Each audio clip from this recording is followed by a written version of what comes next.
آج پہلی مرتبہ اس پر بات کر رہے ہیں تو کچھ تھوڑی سی کارگزاری بھی آپ کے سامنے کہہ دیں تاکہ آپ کو تعارف ہو جائے کہ اس راستے پر کیسے بندے کی زندگیاں بدلتی ہیں۔ یہ آج ایک مرتبہ کسی ایئرپورٹ پر بیٹھا تھا، کافروں کا ملک تھا، ایک نوجوان دیکھنے میں بہت خوبصورت پرسنالٹی اپنے ہاتھ میں شراب کی بوتل لیے پیتا ہوا جا رہا تھا۔ جب قریب سے گزرا اور اس نے اس عاجز کی طرف دیکھا تو 5-10 قدم آگے جانے کے بعد پھر واپس آیا اور ہیلو ہائے کرنے کے بعد مجھے کہتا ہے I want to be like you. میں نے اس کی طرف دیکھا کہ منہ سے شراب کی بو آ رہی ہے، ہاتھ میں اس نے شراب کی بوتل پکڑی ہوئی ہے۔ یہ عاجز سمجھا کہ شاید یہ اس وقت اپنے ہوش میں نہیں، پرواز کر رہا ہے، اور اس کو فقیر کا یہ لباس اچھا لگا تو پوچھا کہ آپ کو یہ پگڑی، امامہ اور جبہ وغیرہ اچھا لگا؟ کہنے لگا no, I want to be like you, I see some light on your face. میں تمہارے جیسا بننا چاہتا ہوں اس لیے کہ تمہارے چہرے پہ مجھے کچھ روشنی محسوس ہو رہی ہے۔ دل میں فوراً خیال آیا کہ اے اللہ، ہو سکتا ہے اس کے لیے ہدایت کا وقت ہو۔ تو اس عاجز نے کہا کہ you can be even better than me, آپ تو مجھ سے بھی بہتر ہو سکتے ہیں۔ وہ کہنے لگا okay I am just coming. سامنے ایک واش روم تھا، وہ نوجوان سیدھا اس میں چلا گیا اور اس نے دیکھتے دیکھتے وہ بوتل شراب کی ٹریش کین کے اندر پھینک ماری، اور پھر اس نے اپنا ہاتھ منہ دھویا، کلی کی، فریش اپ ہوا، اور فریش اپ ہو کے پھر اس عاجز کے پاس آ کر کرسی پر بیٹھ گیا اور کہنے لگا let me introduce my self. میں نے کہا ٹھیک ہے۔ کہنے لگا یہ میرا نام ہے، میں نے ٹوکیو یونیورسٹی جاپان سے کمپیوٹر انجینئرنگ میں MSc کی ہوئی ہے، اور ایک کمپنی کے اندر میں مینیجر کے طور پہ کام کرتا ہوں۔ آپ دیکھ رہے ہیں کہ اللہ نے مجھے کتنی اچھی جوانی دی، خوبصورتی دی، اور میری جاب بہت اچھی ہے، اور میرے آفس میں ادھر ادھر ارد گرد ہر طرف لڑکیاں کام کرتی ہیں۔ میرا کوئی دن گناہ کے بغیر نہیں گزرتا، مجھے دائیں بائیں کہیں نہ کہیں سے روز گناہ کی آفر ہوتی ہے، اور میں ڈیلی گناہ کرتا ہوں۔ تو اب آپ مجھے بتائیں کہ میں آپ جیسا کیسے بن سکتا ہوں؟ پھر کہنے لگا کہ میرے بارے میں یہ سمجھ لیں I ate everything, I do everything. ان دو لفظوں میں اس نے اپنی پوری زندگی کی ترتیب بتا دی۔ I ate everything, I do everything. اب ایسی اس نوجوان کی زندگی، اور وہ کہتے ہیں کہ جی میں نیک بننا چاہتا ہوں۔ اس عاجز نے اسے بتایا کہ بھائی توبہ کے کلمات پڑھو، اور ایک ذکر قلبی کا طریقہ ہے، یہ عاجز آپ کو بتائے گا کرنا، اس کی برکت آنکھوں سے دیکھنا۔ وہ کہنے لگا مگر مجھے یہ بتائیں کہ میں گناہ سے کیسے بچ سکتا ہوں؟ یہ جو میرے آگے پیچھے ہر وقت حور پریاں پھرتی ہیں، یہ مجھے گناہ سے پیچھے رہنے نہیں دیتی۔ اس عاجز نے کہا کہ آپ کے لیے بچنا مشکل ہے، اللہ تعالی کے لیے بچانا آسان ہے۔ آپ اس عمل کو کر دیکھو، اس کی برکتیں دیکھنا۔ کہنے لگا ٹھیک۔ وہی بیٹھے بیٹھے اس عاجز نے اس کو بیٹھ کے کلمات پڑھائے اور یہی ذکر کا طریقہ سمجھایا، اور وہ بچہ بھی چلا گیا نوجوان، اور یہ عاجز بھی اپنی فلائٹ پر چلا گیا۔ 3 مہینے کے بعد اس کا خط آیا۔ اس عاجز نے اب بھی اس کو اپنے ریکارڈ میں محفوظ رکھا ہے۔ تو اس خط میں اس نے 2 باتیں لکھی۔ پہلی بات تو اس نے یہ لکھی کہ میں 5 وقت کی نماز تو پڑھتا ہی ہوں، کبھی کبھی مجھے تہجد کی بھی نماز نصیب ہو جاتی ہے۔ یہ اس نے پہلا پوائنٹ لکھا کہ میں 5 وقت کی نماز تو پڑھتا ہی ہوں، کبھی کبھی مجھے تہجد کی بھی توفیق نصیب ہو جاتی ہے۔ اور دوسرا پوائنٹ اس نے لکھا، میں اس بات پہ حیران ہوں کہ گناہوں کے سمندر میں رہتے ہوئے میں گناہوں سے کیسے بچا ہوا ہوں۔ اس عاجز نے پھر اس کا جواب تفصیلی لکھا اور اس کو سمجھایا کہ ہمارے بزرگ فرماتے تھے ہمارے بڑوں کی دعائیں ہمارے گرد پہرا دیا کرتی ہیں، ہمارے بڑوں کی دعائیں ہمارے گرد پہرا دیا کرتی ہے۔ دور بیٹھا کوئی تو دعائیں دیتا ہے، دور بیٹھا کوئی تو دعائیں دیتا ہے، میں ڈوبتا ہوں سمندر اچھال دیتا ہے۔ اللہ تعالیٰ بندے کی گناہوں سے حفاظت فرما لیتے ہیں۔ ملتان شہر میں ایک دفعہ اس عاجز نے بیان کیا، جب بیعت کے لیے لوگ اکٹھے ہوئے تو اس عاجز نے دیکھا کہ ایک آدمی دوسرے کو کہہ رہا ہے کہ تم بھی بیعت ہو جاؤ، تم بھی بیعت ہو جاؤ۔ وہ کہتے ہیں ہو جاؤں گا ہو جاؤں گا۔ اس عاجز نے جب دیکھا تو اسے کہا کہ بھئی کیوں پش کر رہے ہو، یہ تو خوشی کی بات ہے، دل کے سودے ہیں۔ تو وہ آدمی پھر اس عاجز کے ساتھ ڈائریکٹ گفتگو کرنے لگا، کہنے لگا حضرت میں اس علاقے کا پولیس اسٹیشن کا انسپیکٹر ہوں، انچارج ہوں، یہ میرے بڑے بھائی ہیں، خود بھی بیعت ہونا چاہتے ہیں اور مجھے بھی کہتے ہیں بیعت کرنے کے لیے، مگر میں کیا بیعت کروں گا، آپ کو پتہ ہی ہے کہ پولیس والوں کی زندگی کیا ہوتی ہے۔ اس عاجز نے کہا کہ آپ کے لیے بھی نیکی کا راستہ کھلا ہے۔ وہ آگے سے انسپیکٹر آگے سے کہتے ہیں حضرت میری زندگی اتنی گندی ہے، جو گناہ آپ سوچ سکتے ہیں وہ گناہ میں نے کیا ہوا ہے۔ اب بتائیے کہ جو بندہ اپنی زبانی کہہ رہا ہے کہ جو گناہ آپ سوچ سکتے ہیں وہ گناہ میں نے کیا ہوا ہے، اس عاجز نے کہا کہ اس کے باوجود آپ کے لیے بھی نیکی کا راستہ کھلا ہے۔ وہ کہنے لگا اچھا حضرت پھر مجھے بھی بیعت کر لیں۔ وہ انسپیکٹر پولیس کا بیعت ہو گیا۔ یہ عاجز پھر اگلی جگہ چلا گیا۔ کوئی 4 مہینے کے بعد دوبارہ پھر اسی جگہ گلگشت کالونی میں جانے کا موقع ملا۔ عصر کی نماز پڑھی تو جیسے ہی جانے کے لیے اٹھے کوئی آدمی آیا اور اس نے پیچھے سے آ کے بندے کو ہگ کیا۔ اب یہ عاجز بڑا حیران کہ یہاں کوئی میرا بچپن کا کلاس فیلو تو ہے نہیں کہ جو اس قسم کی بے تکلفی کی حرکت کرے، یہ کون آدمی ہے جس نے آ کے مجھے پیچھے سے ہگ کر کے جکڑ لیا۔ تھوڑی دیر تو صبر کیا، جب چھوڑا تو اس کا چہرہ دیکھا تو کوئی چھوٹی چھوٹی اس کے چہرے پر داڑھی، تو فوراً ذہن میں خیال آیا کہ یہ تو وہی پولیس انسپیکٹر ہے۔ اس عاجز نے کہا او تھانے دار صاحب کیا حال ہے؟ تو جب یہ کہا تو اس نے فوراً آگے سے جواب دیا حضرت تھانے دار تو اس دن مر گیا تھا، اب آپ کا غلام زندہ ہے۔ پھر مسجد کے نمازیوں کے سامنے اس نے کہا آن ڈیوٹی SHO، کہنے لگا حضرت میں اب نے چہرے پر سنت بھی سجا لی ہے، نیک بن گیا ہوں، میں تہجد کی نماز روزانہ گھر میں پڑھتا ہوں اور فجر کی اذان روزانہ اس مسجد میں آ کر میں خود دیا کرتا ہوں۔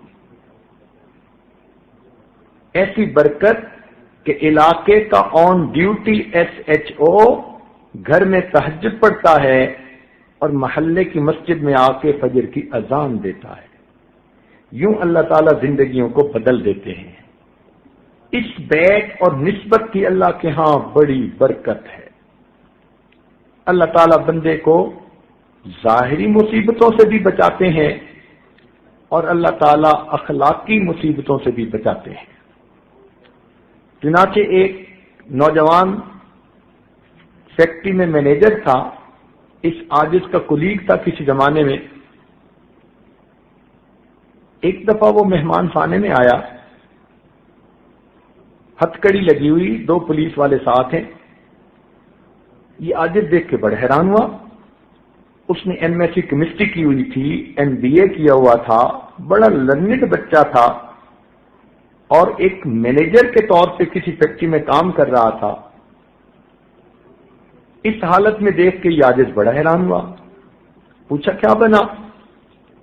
کہنے لگا حضرت میرے اوپر اس وقت قتل کا مقدمہ ہے، میں جیل سے سپرنٹینڈنٹ پولیس سے اسپیشل اجازت لے کر آپ سے دعا کروانے کے لیے آیا ہوں اور یہ پولیس والے میرے ساتھ ہیں۔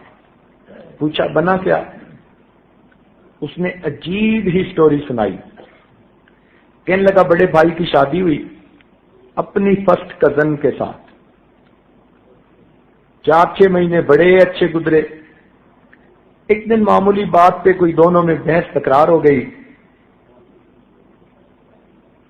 تو میری بھابھی روٹھ کر اپنے میکے چلی گئی۔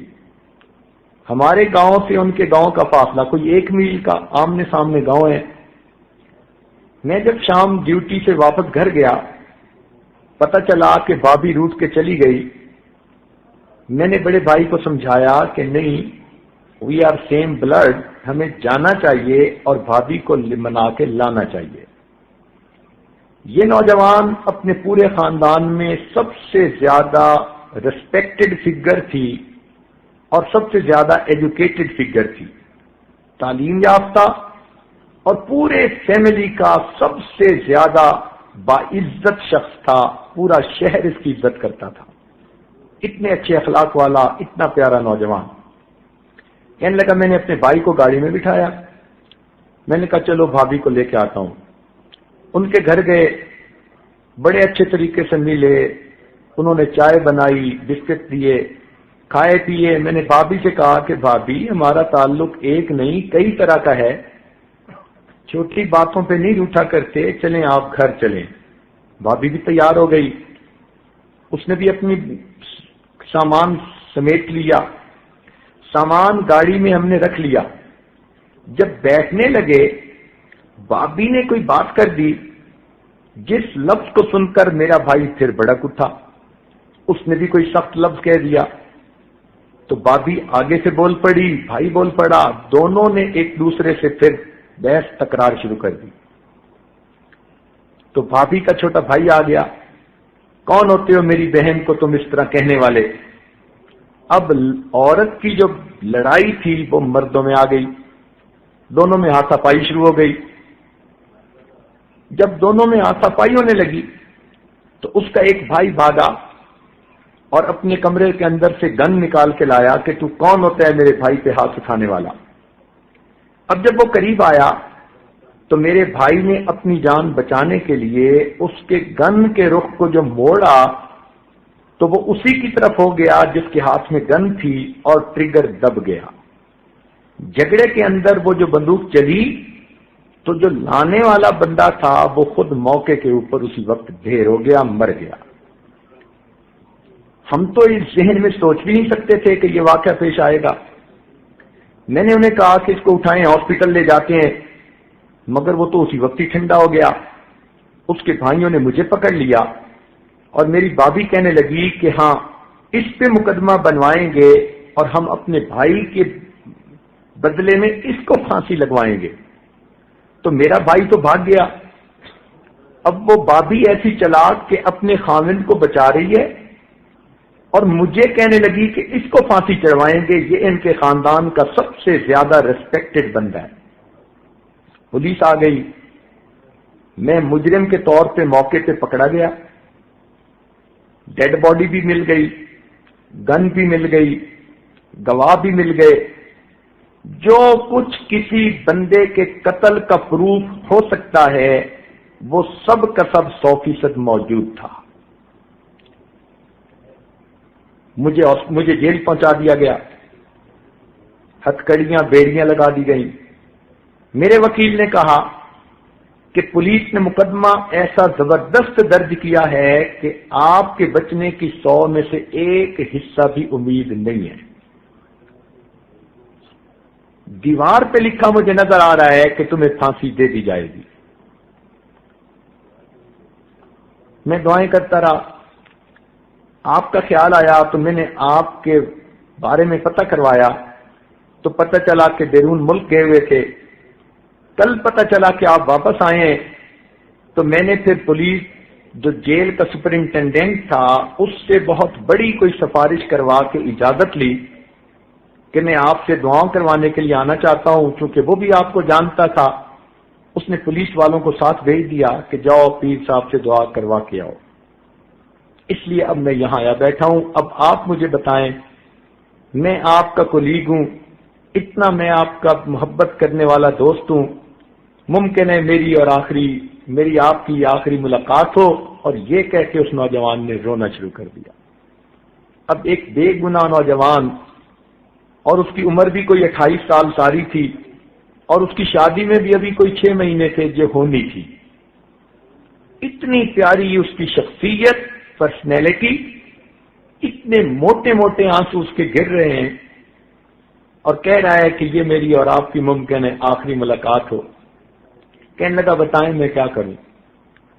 اس عاجز نے سے بتایا کہ ایک نعمت ہے جو اللہ رب العزت نے اپنے مشائخ کے ذریعے اس عاجز کے سینے میں ڈالی ہے۔ آپ اس نسبت کے اپنا تعلق جوڑیں اور اللہ کے حضور اس نسبت کو پیش کریں۔ اللہ تعالیٰ کے ہاں نسبت کی بڑی لاج ہے۔ اس نے کہا جو کہیں گے میں کرنے کو تیار۔ چنانچہ اس عاجز نے اس کو یہی بیعت توبہ کے کلمات پڑھائے اور اس کو ذکر مراقبے کا طریقہ بتایا، اور یہ بات سمجھائی کہ جب بھی نماز پڑھنا بس یہ دل میں دعا کرنا کہ اے اللہ، میں ان مشائخ کے ساتھ روحانی تعلق رکھنے والا ایک غلام ہوں، ایک مصیبت میں مبتلا ہوں، ان مشائخ کی برکت سے مجھے مصیبت سے نجات عطا فرمائی۔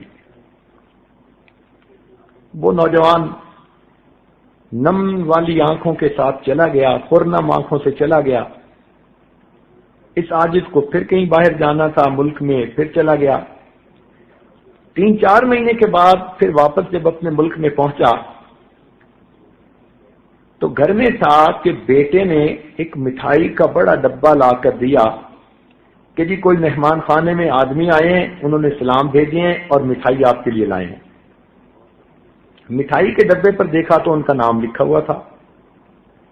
عاجز بڑا حیران ہوا، فوراً مہمان خانے میں پہنچا، دیکھا تو وہ ہنستا مسکراتا چہرہ سامنے تھا۔ میں نے پوچھا کہ آپ آزاد ہو گئے، بچ گئے؟ کہنے لگا حضرت یہ تو کوئی کرامت ہی ہو گئی، اللہ تعالیٰ نے مجھ پر ترس کیا۔ بھائی کیسے؟ کہنے لگا کہ مسئلہ یہ بنا کہ جب ڈیڈ باڈی کا پوسٹ مارٹم کیا گیا تو جو سرجن اس کا پوسٹ مارٹم کر رہا تھا اس نے اس کے جسم سے جو گولی نکالی جس سے اس کی ڈیتھ ہوئی تھی، تو اس کی پیمائش تو اس نے ملی میٹر میں کی، مگر غلطی سے لکھتے ہوئے اس کو انچ یونٹ میں اس نے لکھ دیا، یعنی سائز اس کا ملی میٹرک سسٹم میں اس نے لیا، مگر بائی مسٹیک جو پیپر پر اس نے لکھا تو اس نے 7 انچ سکیل لکھ دی۔ کہنے لگا کہ جب جج کے سامنے کیس پیش ہوا تو جج نے بلٹ کو دیکھا اور اس کا سائز پڑھا، تو جج نے کہا کہ سرجن جو کہہ رہا ہے کہ اس بلٹ سے اس کی ڈیتھ ہوئی، یہ وہ گولی تو نہیں ہے۔ اب جب اس پر بات آگے بڑھی تو معاملہ شک میں آ گیا، اور قانون یہ ہے کہ جب کسی میں شک آ جائے تو پھر اس بندے کو پھانسی نہیں دی جاتی، جج نے اس کو بنیاد بنا کر مجھے باعزت بری کر دیا۔ یہ نسبت کی برکتیں ہیں، اللہ رب العزت یوں مصیبت سے بندوں کو بچا دیتے ہیں۔ ہمارے ایک دوست ہیں حاجی صاحب، ہم ان کو کہتے ہیں، جامعہ رحمانیہ کے نام سے ایک مدرسہ ان کے زیر سرپرستی چل رہا ہے، اپنے علاقے کے نواب ہیں۔ یہ عاجز بخاری شریف کی ابتدا کے لیے، افتتاح کے لیے یا آخری درس کے لیے وہاں حاضری دیتا رہتا ہے۔ ایک مرتبہ کہنے لگے کہ حضرت میرا ایک کزن ہے، بڑا لینڈ لارڈ ہے اور اس پورے علاقے کا MNA ہے، ممبر نیشنل اسمبلی، اور وہ 35 سال سے ممبر نیشنل اسمبلی مستقل بن رہا ہے۔ علاقے کے اندر اتنا اس کا ہولڈ ہے کہ وہ اگر کسی کھمبے کو بھی اپنی طرف سے کھڑا کر دے تو لوگ اس کو بھی ووٹ دے کے MNA بنا دیں گے، پارٹی یہ ہو یا پارٹی وہ ہو۔ وہ اکیلا کھڑا ہوتا ہے، آزاد، اور ہر دفعہ MNA بن جاتا ہے، اس کے مقابلے پہ کوئی کھڑا بھی نہیں ہوتا۔ عوام اتنا اس کے ساتھ اٹیچڈ ہیں۔ بنیادی وجہ کہ وہ اربوں پتی انسان ہے۔ یہ پورا شہر جو آباد ہوا یہ ان کی زمین ملکیت تھی، انہوں نے بیچی، لوگوں نے خریدی۔ اب پورے شہر کی زمین جس نے بیچی ہو تو اس کے ایسٹس کتنے ہوں گے؟ کہنے لگا کہ مگر ذاتی طور پر وہ بڑا بگڑا ہوا ہے۔ جوانی میں اس کے والد نے اس کو UK تعلیم کے لیے بھیج دیا اور وہاں جا کے وہ بالکل ویسٹرنائزڈ ہو گیا، اور جب وہ یہاں واپس آیا تو وہاں کے ماحول کو وہ یہاں خود لے کے آیا۔ دین سے اس کو کوئی مس نہیں، گھر میں اس نے پینے پلانے کا سسٹم ابھی بھی رکھا ہوا ہے، اس کے پاس دن رات کے مہمان اب بھی آتے رہتے ہیں۔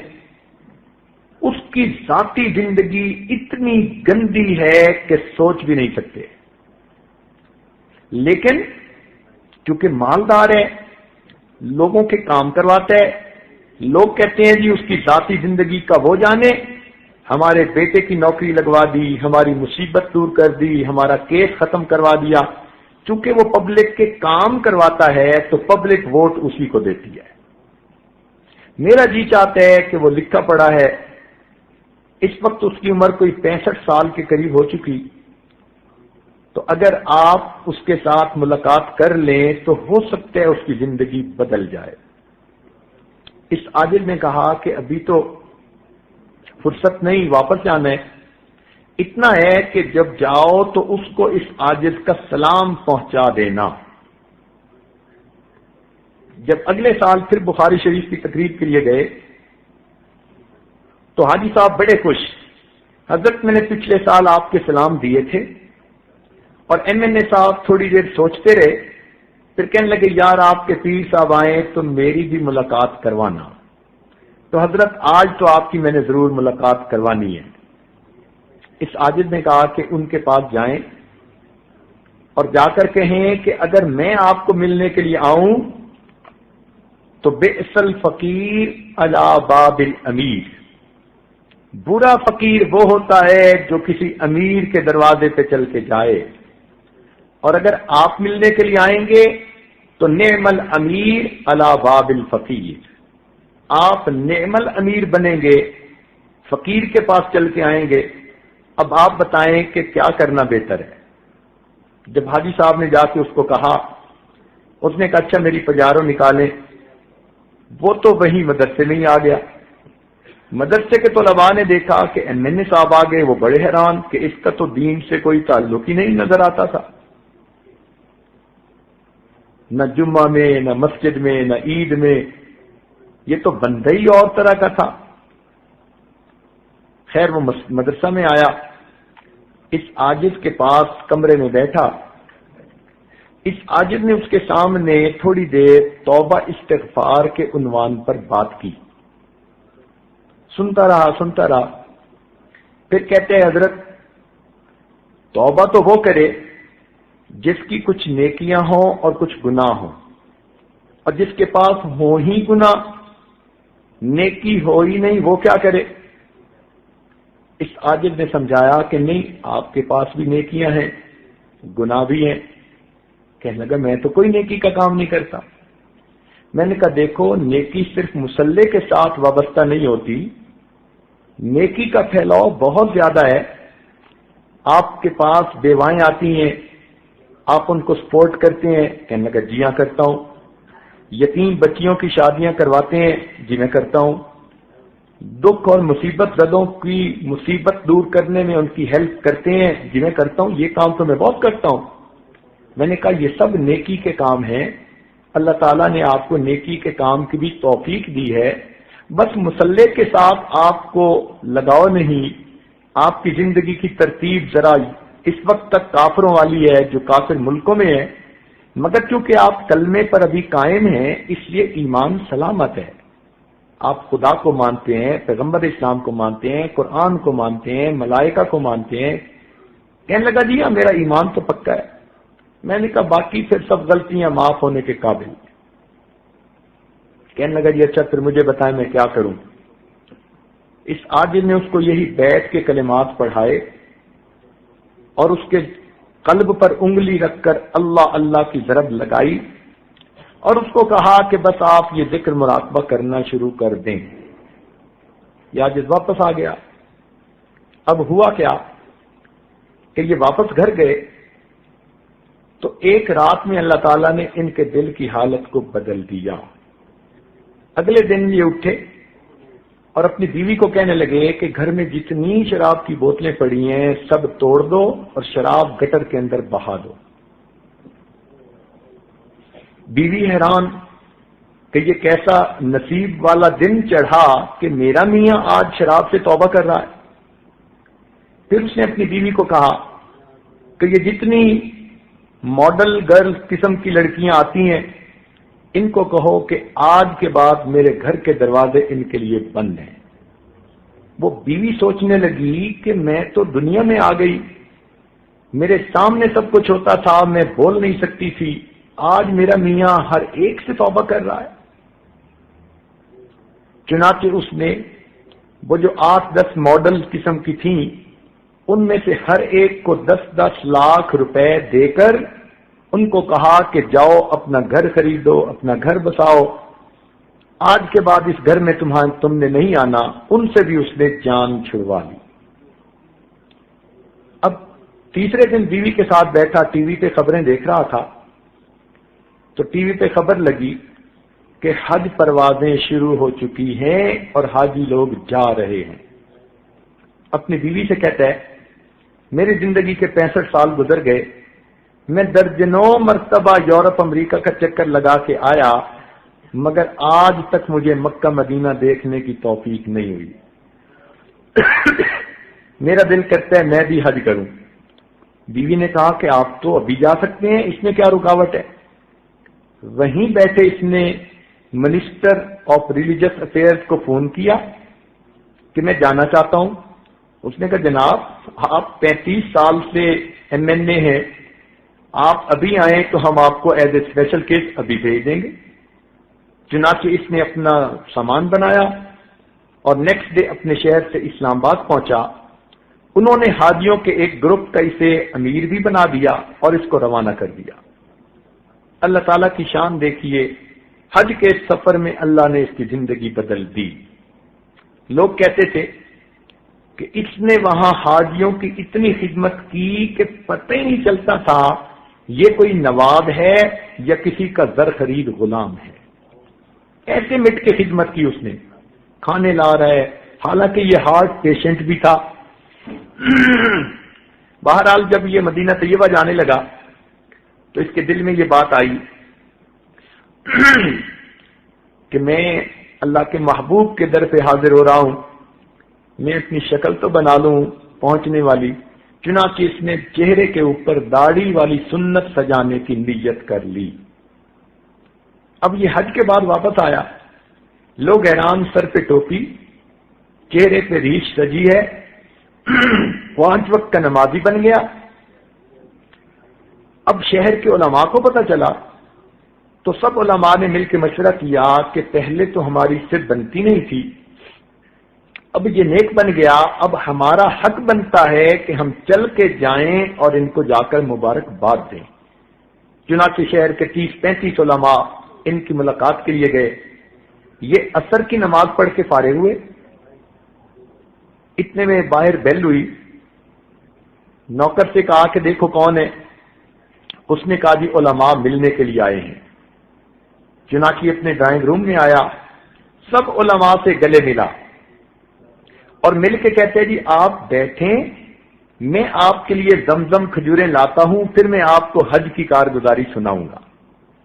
علماء بیٹھ گئے، گھر آیا، بیوی کو کہا کہ اتنے علماء ہیں، ان کے لیے زمزم کھجوریں دے دو۔ اس نے کہا بہت اچھا۔ چنانچہ وہ چھوٹے چھوٹے کپوں میں زمزم ڈالنے لگی، ان کے ہاتھ میں تسبیح، سر پہ ٹوپی، یہ اپنے بیڈ کے اوپر بیٹھ کر تسبیح پڑھنے لگے۔ اللہ تعالی کی شان، اسی دوران ہارٹ اٹیک ہوا۔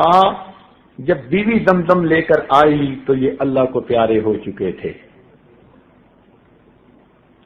پہلی زندگی دیکھیں کیا تھی، اور یہ دیکھیں کہ اللہ نے بیت کی برکت سے موت کیسی عطا کی۔ حج کر کے آئے ہیں، معافیاں مانگ کے آئے ہیں، چہرے پہ سنت سجائی، سر پہ ٹوپی ہے، باوضو ہے، عصر کی نماز پڑھی، ہاتھ میں تسبیح ہے، اور اس حالت میں ان کو موت آ جاتی ہے۔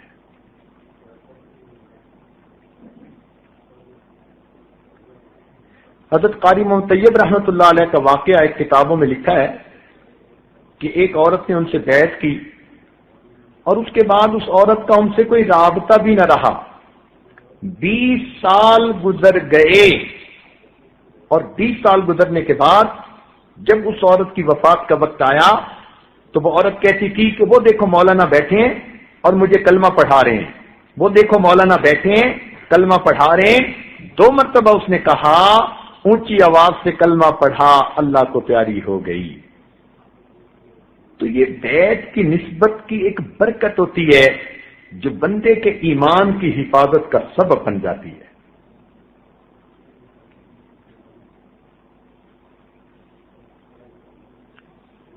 ہمارے ایک دوست ہیں، ان کا جوان بیٹا امریکہ میں 18 سال 17 سال کی جو عمر کو پہنچا تو وہاں کے کلبوں میں وہ پھنس گیا۔ والد اتنا پریشان، والدہ اتنی پریشان کہ کوئی حد نہیں۔ اب انہوں نے ساجد کے سامنے رونا رویا۔ ساجد نے کہا بھائی جیسا کیسا ہے بس اس کو بیعت کروا دو، اور پھر برکت دیکھو نسبت کی کہ کیا ہوتی ہے۔ اللہ تعالیٰ کی شان کہ اس بچے نے والدین کی بات مان کر بیعت کر لی اور یہ نہ سمجھا کہ میرے ساتھ ہونے والا کیا ہے۔ اب مشائخ کی دعاؤں میں اس کا حصہ پڑ گیا، اللہ تعالیٰ نے اس کے دل کی دنیا کو بدلنا شروع کیا۔ 1 سال کے اندر وہ بچہ جو اپنی زبان سے کہتے ہیں کہ نیو یارک میں میرے پیچھے ایک وقت میں 10 لڑکیاں ہوتی تھیں جو مجھے گناہ کی طرف مائل کرتی تھیں، میں ایک کا فون بند کرتا تھا اور دوسری کا اٹینڈ کرتا تھا، دوسری کا بند کر کے تیسری کا اٹینڈ کرتا تھا، اور 10 کی 10 کو پتا تھا کہ اس کا 10 سے تعلق ہے، مگر سب کمپیٹ کر رہی تھیں کہ اس کو کون اپنا لے۔ اس گناہ بری زندگی سے اللہ تعالی نے اس بچے کو توبہ کی توفیق دی۔ اس وقت ایک دارالعلوم میں رابعہ کے اندر وہ پڑھ کر عالم بن رہا ہے۔ ایسی زندگیاں اللہ بدلتے ہیں۔ حالانکہ 18 سال کی عمر میں ایسی گندی عادتوں میں اور لڑکیوں کے ماحول میں، اور وہ بھی انگریز لڑکیاں، انسان کا نکل آنا، یہ تو اللہ تعالیٰ کی کوئی خاص رحمت ہوتی ہے۔ تو یہ بڑوں ہمارے مشائخ کی دعائیں ہیں ان لوگوں کے لیے۔ ہمارے سلسلے میں اوپر جو لوگ گزرے وہ اللہ کے بڑے مقبول بندے تھے، اور انہوں نے قیامت تک آنے والے سلسلے میں داخل ہونے والے سب لوگوں کے لیے دعائیں کی ہوئی ہیں۔ اللہ ان کی برکت سے ایمان کی حفاظت فرما لیتے۔ ہمارے حضرت رحمت اللہ علیہ کا ایک واقعہ ہے ریونین میں تشریف لے جاتے تھے، وہاں کے ایک عالم بیت تھے اور ان کے سب بیٹے اور بیٹیاں عالم، حافظ، قاری، عالمات، حافظات، قاریات تھیں۔ این خانہ ہم آفتابست، اس گھر کا ہر فرد سورج چاند کی طرح چمکتا تھا۔ لیکن ایک ان کا بیٹا جس نے فرانسیسی زبان پڑھی اور یونیورسٹی میں پروفیسر لگ گیا، وہ لڑکا ایسے ماحول میں پھنسا کہ سرے سے دہریہ بن گیا۔ اب گھرانہ علماء کا اور ایک بیٹا ان میں سے دہریہ، بے عمل بے نماز نہیں، وہ سرے سے اللہ تعالی کے وجود کا منکر تھا۔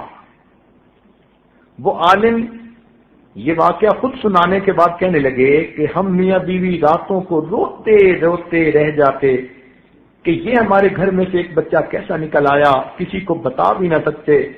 میں مسجد کا پیش امام، لوگوں میں میری اتنی عزت قدر، میرے بچے اتنے نیک، میری بیٹیاں اتنی نیک، اور ان میں سے ایک گھر کا فرد وہ دہریہ بن گیا۔ کہنے لگا ہمارے حضرت بھی آتے تو ہم شرم کے مارے ان کو بھی نہ بتا سکتے۔ یہ بات ذہن میں رکھیے کہ جس طرح مریض کو چاہیے کہ ہر بیماری اپنے ڈاکٹر کو بتائے تب علاج ہوگا، اسی طرح مرید کو بھی چاہیے کہ اپنی روحانی ہر بیماری کی اطلاع شیخ کو ضرور دے تاکہ اس کا علاج ہو سکے۔ اگر مریض شرم کرے کہ میں ڈاکٹر کو بیماری کیسے بتاؤں تو اس کی بیماری کا علاج نہیں ہوگا۔ اسی طرح مرید شرم کرے کہ میں اپنا یہ گناہ کیسے بتاؤں تو اس کا علاج نہیں ہوگا۔ ہمارے مشائخ نے کہا کہ مرید کو چاہیے کہ شیخ کے سامنے دل کا حال اس طرح کھولے جیسے کوئی لڑکی اپنی ماں کے سامنے اپنا سب کچھ کھول دیتی ہے۔ تو خیر ایک دن انہوں نے حضرت کے سامنے اپنے دل کا غم کہہ ڈالا۔ حضرت نے فرمایا کہ اپنے بیٹے کو بیعت کروا دو۔ ان کا حضرت وہ تو نہ دین کو مانتے ہیں نہ خدا کو مانتے ہیں، وہ بیعت کہاں ہوگا؟ حضرت نے کہا آپ والد ہو، اسے سمجھا بجھا کے بیعت کروا دو۔ اب اس کے والد نے بات کی، لڑکا کہنے لگا نہ میں خدا کو مانتا ہوں، نہ نبی کو مانتا ہوں، نہ اسلام کو مانتا ہوں، میرا کیا واسطہ؟ والد صاحب نے کہا بیٹا ہم سب بیعت ہیں، تم بھی بیعت کر لو۔ جب زیادہ پش کیا تو وہ کہنے لگا کہ اچھا آپ لوگوں کی مجبوری سے میں بیعت تو کر لیتا ہوں مگر میں نے کرنا کرانا کچھ نہیں۔ انہوں نے حضرت صاحب سے پوچھا، حضرت صاحب نے فرمایا کہ میں نے تو کرنے کے لیے کچھ کہا بھی نہیں، میں نے تو کچھ نہیں کہا کہ یہ کرنا وہ کرنا، کچھ نہ کرے، فقط بیعت کے کلمات پڑھے اور پھر اس کی برکت آپ دیکھیے۔ چنانچہ ماں باپ نے پھر اگلے دن سمجھایا، حتیٰ کہ اس بچے نے حضرت کے ہاتھوں میں ہاتھ دے کر توبہ کے کلمات پڑھ لیے۔ وہ نہ سمجھ سکا کہ کسی اللہ والے کے پڑھانے پر جو یہ کلمات پڑھے جاتے ہیں اس توبہ کو ایک نسبت ہوتی ہے بزرگوں کے ساتھ۔ اب کیا ہوا کہ وہ گھر میں تو پہلے بھی ہوتا تھا لیکن حضرت سے ملتا ہی نہیں تھا۔ اب بیعت کی برکت کے بعد اس کے دل میں حضرت کی عقیدت محبت پیدا ہونی شروع ہو گئی۔ چنانچہ کبھی وہ گھر سے کھانا لا کے حضرت کے سامنے دسترخوان بچھا دیتا، کبھی پانی لا کے دے دیتا، کبھی دروازہ کھول دیتا، کبھی محفل میں بیٹھ کے دو باتیں سن لیتا۔ اللہ تعالیٰ کی شان دیکھیے، 1 سال کے اندر اللہ تعالیٰ نے اس کی دل کی دنیا کو ایسے بدلا، اس نے باقاعدہ اسلام قبول کیا، نمازیں شروع کی، چہرے پہ سنت سجائی، اپنی وضاقتہ مسلمانوں والی بنائی، تہجد گزار بن گیا، اور اگلے 2 سالوں میں اس نے ذکر پر اتنی محنت کی کہ 2 سالوں کے بعد ہمارے حضرت نے اس کو اجازت خلافت عطا فرمائی۔ وہ پروفیسر یونیورسٹی کا، پھر اس نے دین کا کام کیا۔ اس وقت ہزاروں طلباء نوجوانوں کے لیے وہ شیخ اور مرشد بن کے کام کر رہا ہے۔ یہ نسبت کی برکت ہوتی ہے کہ دہریوں سے بھی اللہ تعالیٰ پھر دین کا کام لے لیا کرتے ہیں. اللہ تعالیٰ ایمان کی حفاظت فرماتے ہیں.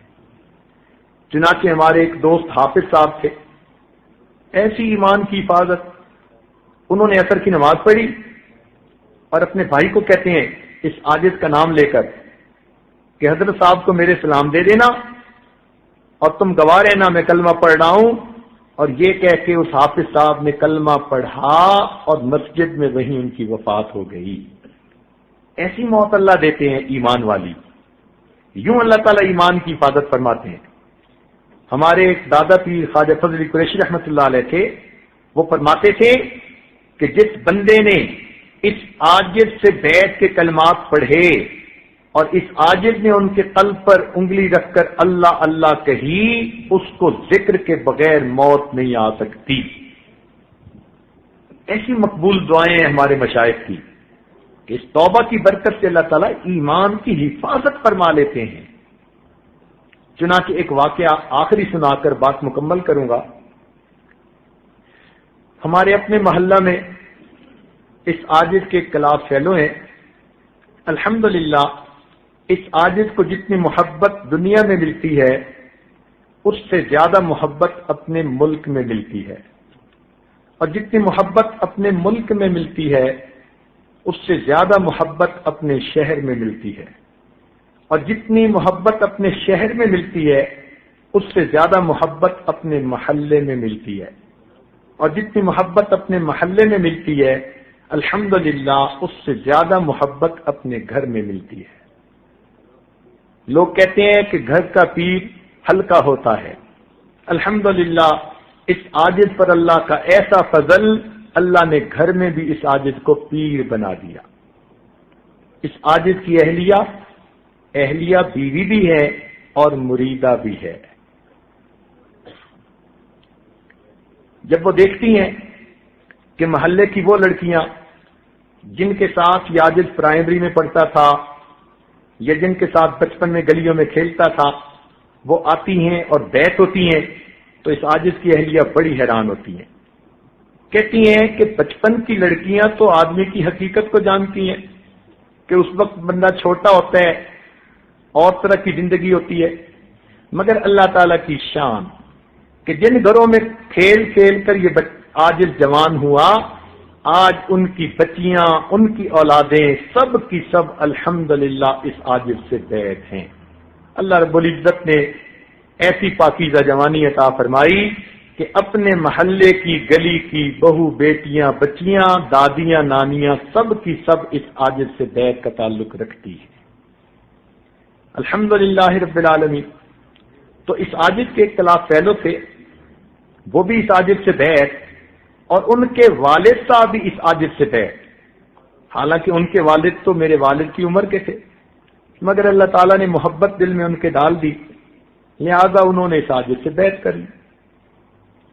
اب وہ جو میرے دوست ہیں انہوں نے یہ واقعہ مسجد کے اندر باوضو ہو کر سارے نمازیوں کو سنایا.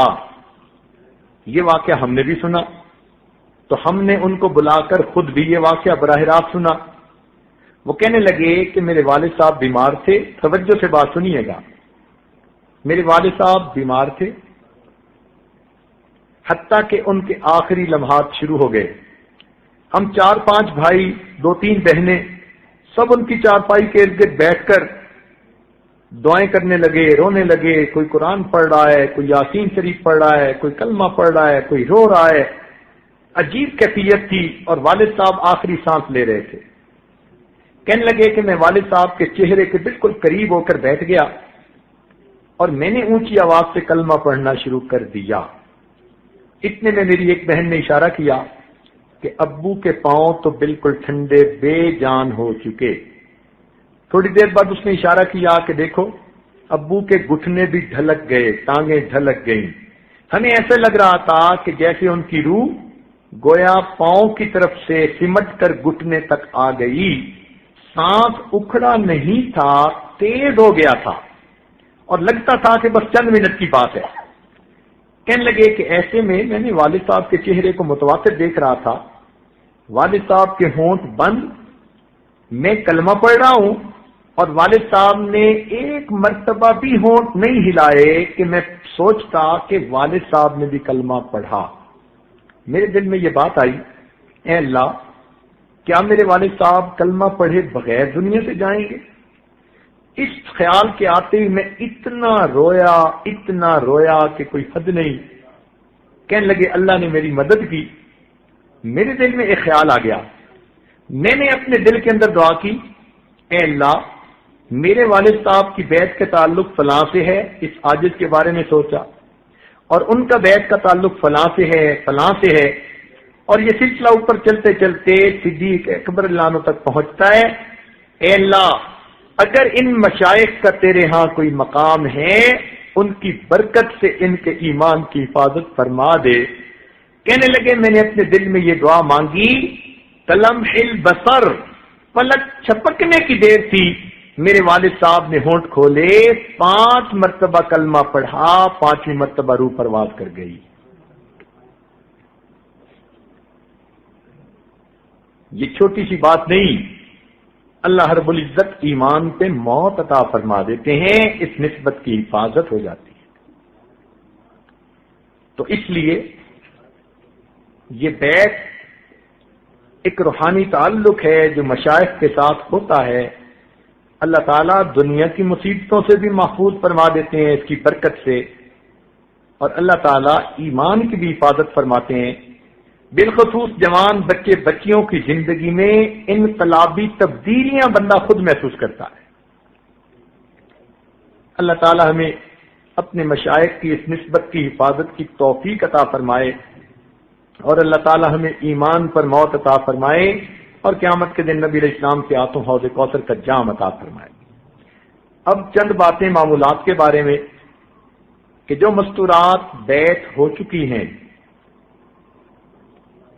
یا ابھی ہوں گی اس محفل میں، چونکہ آج رمضان شریف کی آخری محفل ہے، اس وقت بھی ہم توبہ کے کلمات پڑھیں گے۔ جو پہلے بیعت ہو چکی وہ تجدید بیعت کی نیت کر لیں گی، جو نئے سرے سے بیعت ہونا چاہیں گی وہ بیعت کی نیت کر لیں گی، اور جو دوسرے مشائخ سے عورتیں بیعت ہیں وہ فقط توبہ کی نیت کریں گی، تاکہ محفل میں توبہ کی قبولیت میں وہ بھی شامل۔